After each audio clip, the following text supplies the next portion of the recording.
Topic अब हमें जो पढ़ना है वो है समाशोधन गृह के दोष। अभी तक हमने उसकी सारी क्वालिटीज़ जो हैं वो पढ़ ली, वो किस तरीके से काम करता है। तो अब हमको ये भी देखना है कि समाशोधन गृह के क्या क्या दोष होते हैं।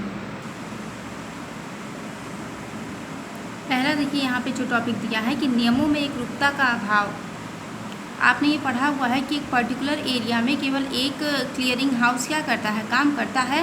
तो इस तरीके से जो अगर डिफरेंट एरिया में अगर कोई क्लियरिंग हाउस है तो उन सब के जो नियम शर्त होंगे वो क्या होंगे, अलग होंगे, और उनका जो वर्किंग सिस्टम होगा वो भी क्या होगा, अलग होगा। तो इस तरीके से क्लियरिंग हाउस में एकरूपता जो है उसका अभाव होता है, जिसकी वजह से समन्वय जो है कोऑर्डिनेशन करने में कठिनाई होती है। दूसरा है अलग अलग नियंत्रण। भारत में कुछ समाशोधन गृहों पर रिजर्व बैंक का नियंत्रण है तो कुछ पर स्टेट बैंक एवं उसके सहयोगी बैंकों का नियंत्रण की इस भिन्नता के कारण उनमें तारतम्यता का अभाव पा जाता है। मीन्स कि कुछ ऐसे क्लियरिंग हाउस हैं जिनके ऊपर रिजर्व बैंक का कंट्रोल है, कुछ ऐसे हैं जिनके ऊपर स्टेट बैंक का कंट्रोल है, या स्टेट बैंक के जो सहयोगी बैंक हैं उनका कंट्रोल है। तो जब अलग अलग बैंक जो है वो कंट्रोल करेंगे तो ज़रूर ये बात रहेगी कि उनमें जो है रेगुलरिटी एक तरीके से नहीं रहेगी। आगे दिया है समाशोधन गृह की अपर्याप्त संख्या। मीन्स कि जो प्रेजेंट टाइम में जो हमारे कंट्री है या वहाँ पे बिज़नेस जो है बहुत आगे चला जा रहा है, जिसकी वजह से बैंकिंग ट्रांजैक्शंस बहुत ज़्यादा हो रहे हैं। बैंकिंग ट्रांजैक्शन बहुत ज़्यादा हो रहे हैं, उस तरीके से जो क्लियरिंग हाउस है उनका नंबर्स बहुत कम आ रहा है। क्योंकि अगर क्लियरिंग हाउस ज़्यादा नंबर पे होंगे तो बैंक जो है वो ज़्यादा, बैंक का जो अकाउंट है वो ज़्यादा अच्छे तरीके से क्लियर होगा। तो इस तरीके की भी जो कठिनाइयाँ हैं उनका सामना करना पड़ रहा है। इतना ही नहीं, देश में अनेक शहर ऐसे भी हैं जहाँ समाशोधन गृह की आवश्यकता है लेकिन इनकी सुविधा उपलब्ध नहीं है।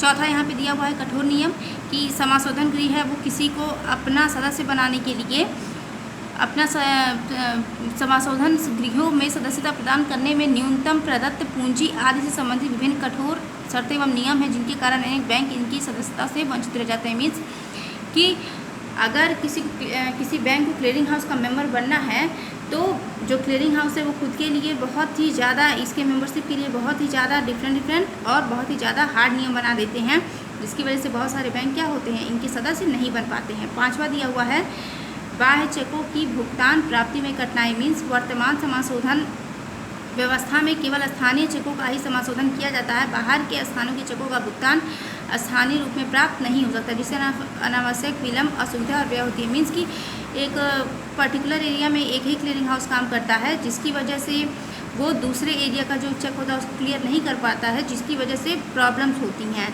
फिर आगे दिया है विदेशी समाशोधन गृहों का अभाव, कि हमारी जो कंट्री है वहाँ पे विदेशी जो आपकी क्लियरिंग हाउस है उनका अभाव पाया जाता है, जो बहुत ही ज़्यादा मतलब दोषपूर्ण है। ये इसलिए क्योंकि आज के टाइम में आप देखिए तो कोई भी कंट्री का बिजनेस आगे तभी जाता है जब आयात निर्यात होता है, और आयात निर्यात हो रहा है तो ज़रूर जो है अकाउंट जो है वो सेटल करना ज़रूरी है, क्योंकि चेक से ही ज़्यादातर पेमेंट होता है।